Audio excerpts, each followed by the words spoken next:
कहानी शुरू होती है और हमें स्कॉटिश हाई आइलैंड पर एक घर को दिखाया जाता है जहां पर पेरेंट्स अपने बच्चों को कमरे के अंदर बंद कर रहे थे क्योंकि बाहर कुछ अजीब सा हो रहा था। यहाँ सारे बच्चे डरे हुए थे। इन्हीं में से एक बच्चा जिसका नाम जिमी होता है, जब वो दरवाजे के पास जाकर बाहर से लोगों के चिल्लाने और चीखों की आवाजें सुनता है तो वो और ज्यादा डर जाता है। तभी अचानक उस दरवाजे को बाहर से कोई जोर जोर के खटखटा रहा था और तभी अचानक उस दरवाजे से अंदर कुछ ज़ॉम्बीज़ आकर उन बच्चों पर हमला कर देते हैं। पर जिमी वहाँ किसी तरह बचकर बाहर आ जाता है। पर बाहर आते ही जिमी देखता है कि उसकी माँ उसे वहाँ से भागने के लिए कह रही है और तभी जिमी की मॉम पर एक ज़ॉम्बी पीछे से हमला कर देता है। यहाँ जिमी भागकर अपने डैड के पास चर्च की ओर बढ़ रहा था। साथ ही जिमी का पीछा करते हुए कुछ ज़ॉम्बी जिमी के पीछे पीछे आ रहे थे। जिमी जब चर्च के अंदर जाता है तो वहाँ उसके डैड एक प्रीस्ट थे और उन्होंने इस महामारी को भगवान की इच्छा मानकर स्वीकार कर लिया है। वो अपने बच्चे जिमी को अपने गले का क्रॉस जिमी को देते हैं और उससे कहते हैं कि खुद पर हमेशा भरोसा रखना। और इतना कहते ही तभी पीछे से बहुत से ज़ॉम्बी जिमी के डैड की ओर बढ़ रहे थे। यहाँ जिमी छुप जाता है और उन सारे ज़ॉम्बीज़ ने जिमी के डैड पर हमला कर दिया था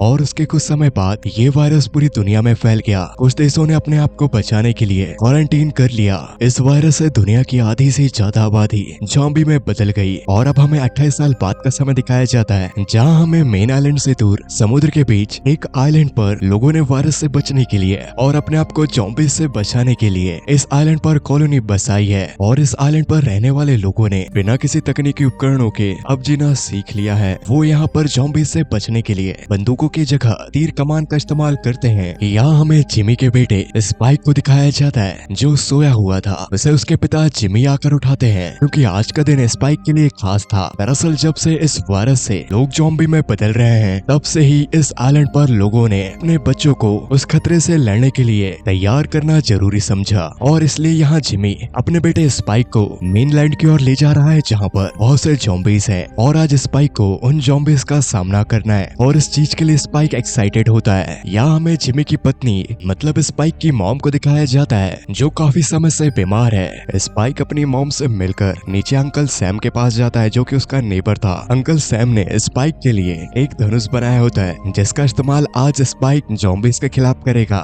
और अब इसके बाद जब स्पाइक अपने पिता जिमी के साथ गांव से गुजर रहा था तो वहाँ पर मौजूद सारे लोग स्पाइक को चीयर अप कर रहे थे। अब यहाँ जिमी और स्पाइक इस आइलैंड के लास्ट पर पहुंच जाते हैं जहाँ पर इस आइलैंड के कुछ मुख्य लोग मौजूद थे और उन्होंने अपने लोगों को बचाने के लिए इस आइलैंड पर कुछ नियम बना रखे हैं जहाँ पर वो लोग उन नियमों को स्पाइक को बताते हैं। यहाँ के नियम सिंपल है, अगर तुम इस आइलैंड से बाहर गए तो तुम इस पर दोबारा आ सकते हो, पर अगर तुम कहीं किसी खतरे में बाहर फंस जाओ तो यहाँ से लोग तुम्हें बचाने नहीं आएंगे, वहाँ तुम्हें अपनी मदद खुद ही करनी होगी। और अब इसके बाद जिमी और स्पाइक यहाँ से जाने के लिए तैयार थे। ये लोग आइलैंड के गेट के इस पार आ जाते हैं जहाँ पर इस आइलैंड से निकलने का एकमात्र रास्ता था जो कि इनके सामने है। जिमी और स्पाइक चल पड़े थे मेनलैंड की ओर। इस आइलैंड से मेनलैंड की ओर जाने का जो ये इकलौता रास्ता है इसे बहाव कम होने पर ही इस्तेमाल किया जा सकता है। बहाव ज्यादा होने पर समुद्र से ढक देता है और अगर उस दौरान से कोई पार करने की कोशिश करे तो वो समुद्र के बहाव में डूब जाएगा। यहाँ जिमी और स्पाइक मेनलैंड के करीब पहुंच जाते हैं जहाँ पर जिमी स्पाइक से कहता है कि हमारे पास 4 घंटे हैं, अगर हम इन 4 घंटों में इस रास्ते से वापस नहीं गए तो ये रास्ता फिर से समुद्र पर डूब जाएगा। अब जब ये लोग मेनलैंड पर पहुंच जाते हैं तो स्पाइक ने पहली बार अपने आइलैंड के बाहर कदम रखा है। वो मेनलैंड को बड़े ही ध्यान से देख रहा था। इसके बाद ये एक ब्रिज को पार कर जंगल के बीच आ जाते हैं जहाँ पर जिमी को एक ज़ॉम्बी दिखाई देता है। वो स्पाइक को उस ज़ॉम्बी के बारे में बताता है कि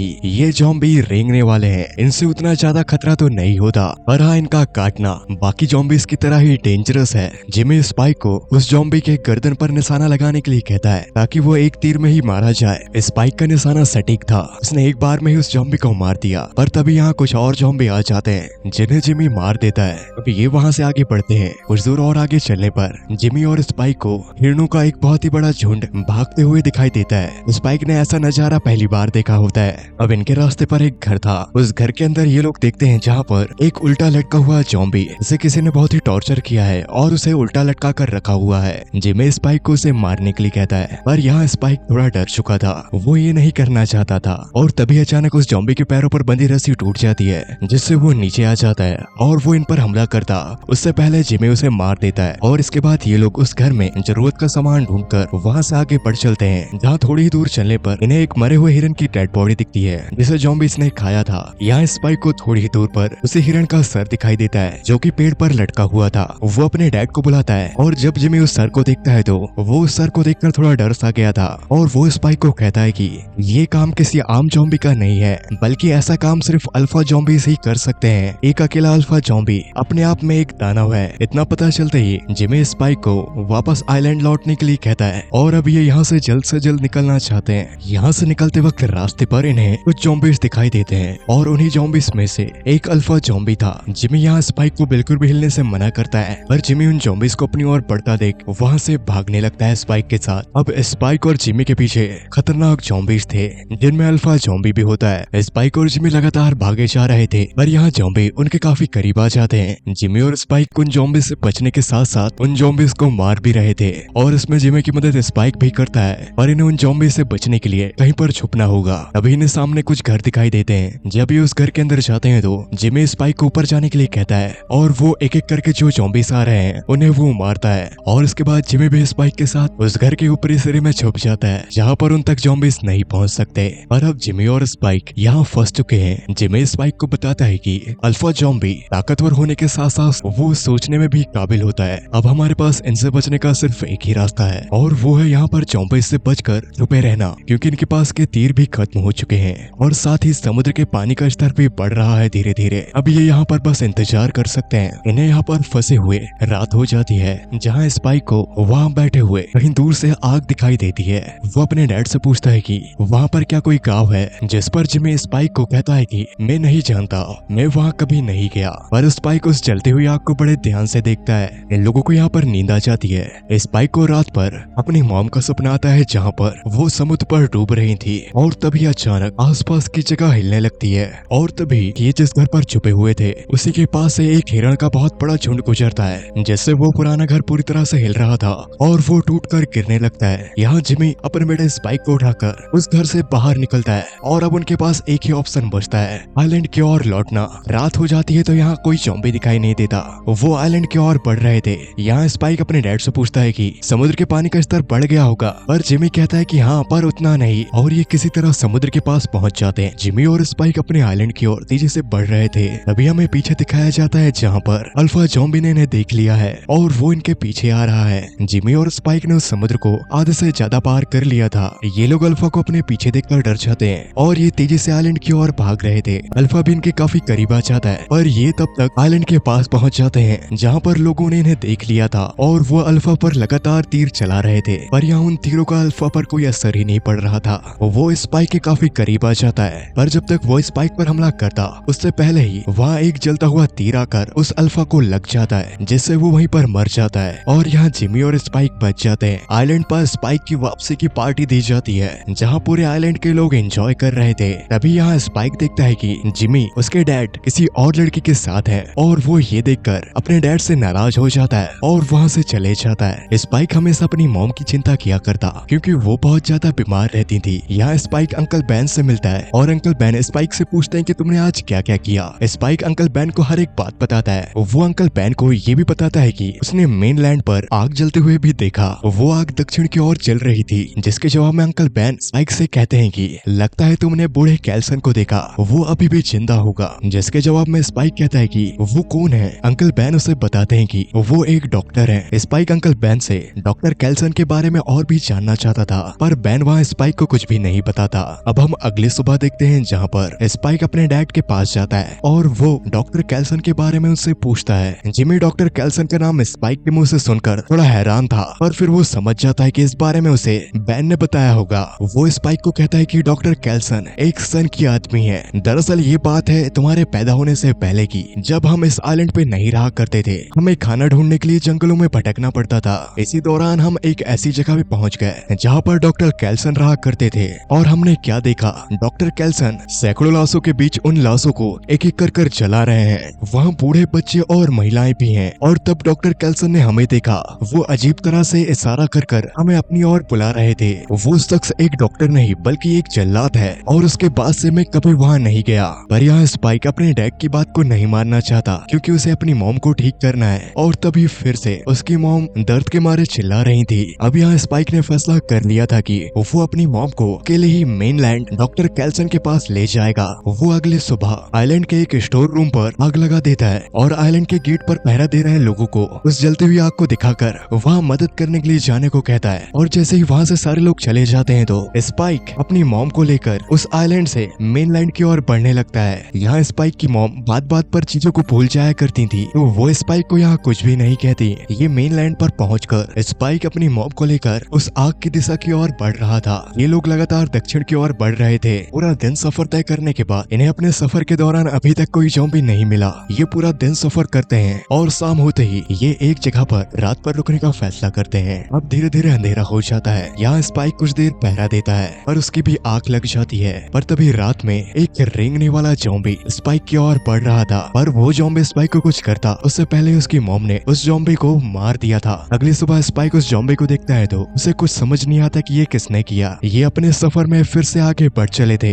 इधर दूसरी ओर हमें कुछ सोल्जर्स को दिखाया जाता है जिनके पीछे बहुत से ज़ॉम्बी पड़े हुए थे। वो उन्हें अपनी राइफल से मारने की कोशिश करते हैं, पर यहाँ ज़ॉम्बीज की संख्या ज्यादा होने की वजह से वो उन सोल्जर्स पर भारी पड़ रहे थे। और तभी इन सोल्जर्स पर एक अल्फा ज़ॉम्बी हमला कर देता है जो इनमें से सारे सोल्जर्स को मार देता है। पर इनमें से एक सोल्जर्स वहाँ से बचकर निकल जाता है। स्पाइक अपनी मॉम के साथ लगातार चल रहा था। तभी यहाँ स्पाइक देखता है कि उसकी मॉम के पीछे एक ज़ॉम्बी है। वो उसे अपनी तीर से मार देता है, पर उस जैसे वहाँ पर और भी थे जो इनके पीछे पड़ चुके थे। स्पाइक अपनी मॉम को बचाने के लिए वहाँ से तेजी से भाग रहा था। तभी सामने स्पाइक देखता है कि वहाँ पर एक गैस स्टेशन है और जब ये उसके अंदर जाते हैं तो वहाँ पर गैस भरी हुई थी। वो ज़ॉम्बी भी इनके पीछे पीछे उस गैस स्टेशन के अंदर आ जाते हैं। यहाँ स्पाइक और उसकी मॉम नीचे लेट जाते हैं। वही सोल्जर अपनी गन से फायर करता है जिससे वहाँ पर आग लग जाती है और वहाँ मौजूद सारे ज़ॉम्बीज मर जाते हैं। पर यहाँ स्पाइक और उसकी मॉम को कुछ भी नहीं हुआ था। यहाँ स्पाइक अपने आप को सोल्जर से इंट्रोड्यूस करवाता है। यहाँ वो सोल्जर अपना नाम एरिक बताता है। इसके बाद ये लोग मिलकर आगे बढ़ रहे थे। एरिक स्वीडन से होता है जो इस टापू पे आया हुआ था। वो अपने बारे में सब बताता है कि किस तरह उसके सारे साथियों को ज़ॉम्बीज ने मार दिया। वो यहाँ स्पाइक को काफी चीजों के बारे में बताता है कि उसके देश में क्या क्या चीजें होती हैं। वो अपना फोन भी उसे दिखाता है। स्पाइक ने पहली बार फोन देखा था।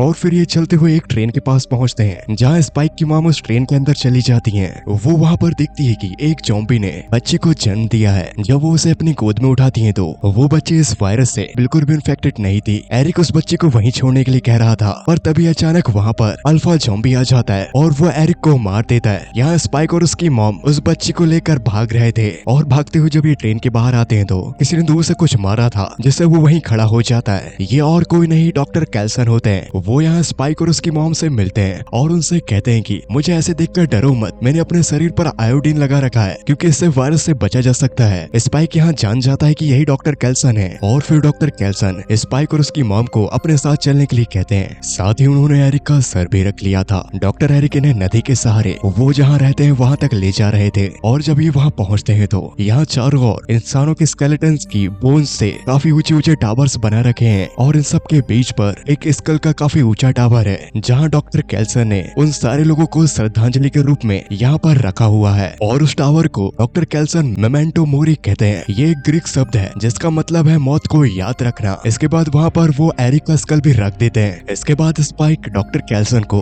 उस बच्चे के बारे में बताता है कि किस तरह से ज़ॉम्बी ने जन्म दिया पर उस पर वायरस का जरा भी असर नहीं है। जिसके जवाब में डॉक्टर कैल्सन कहते हैं कि यही तो काम है करवासे का। और तब स्पाइक डॉक्टर कैल्सन को अपनी मॉम के बारे में बताता है। जब डॉक्टर कैल्सन स्पाइक की मॉम की जांच करते हैं तो उन्हें पता चलता है कि उन्हें कैंसर है और उनके पास ज्यादा समय नहीं बचा। पर यहाँ स्पाइक कहता है आप तो डॉक्टर हैं, आप इन्हें ठीक कर सकते हैं। और डॉक्टर कैल्सन कहते हैं कि अफसोस मैं ये नहीं कर सकता। इस बात को स्पाइक नहीं मानता। डॉक्टर कैल्सन उसे समझाते हैं और यहाँ स्पाइक की मॉम दर्दनाक मृत्यु ना चुनकर डॉक्टर कैल्सन की मदद मांगती है। वो उन्हें आसान मौत देकर स्पाइक की मॉम का स्कल स्पाइक को देते हैं। स्पाइक उस स्कल को उस टावर पे सबसे ऊपर रखता है। स्पाइक यहाँ काफी दुखी होता है। इसके बाद ये देखते हैं कि वही अल्फा इनके और वापस आ रहा है। डॉक्टर कैल्सन जमीन के नीचे स्पाइक के साथ छुप जाते हैं पर तभी अचानक अल्फा जान जाता है कि वो नीचे है और उसने डॉक्टर कैल्सन को पकड़ लिया था। यहाँ स्पाइक डॉक्टर कैल्सन का हथियार इस्तेमाल करता है और अल्फा को फिर से बेहोश कर देता है। और उसके बाद स्पाइक उस बच्ची को लेकर वहाँ से निकल जाता है। वो लगातार चलते हुए उस बच्ची को अपने घर आइलैंड पर छोड़ देता है। वहाँ वो बच्ची उसके फादर को मिलती है जिसमें स्पाइक ने उसका नाम अपनी मॉम के नाम पर रखा था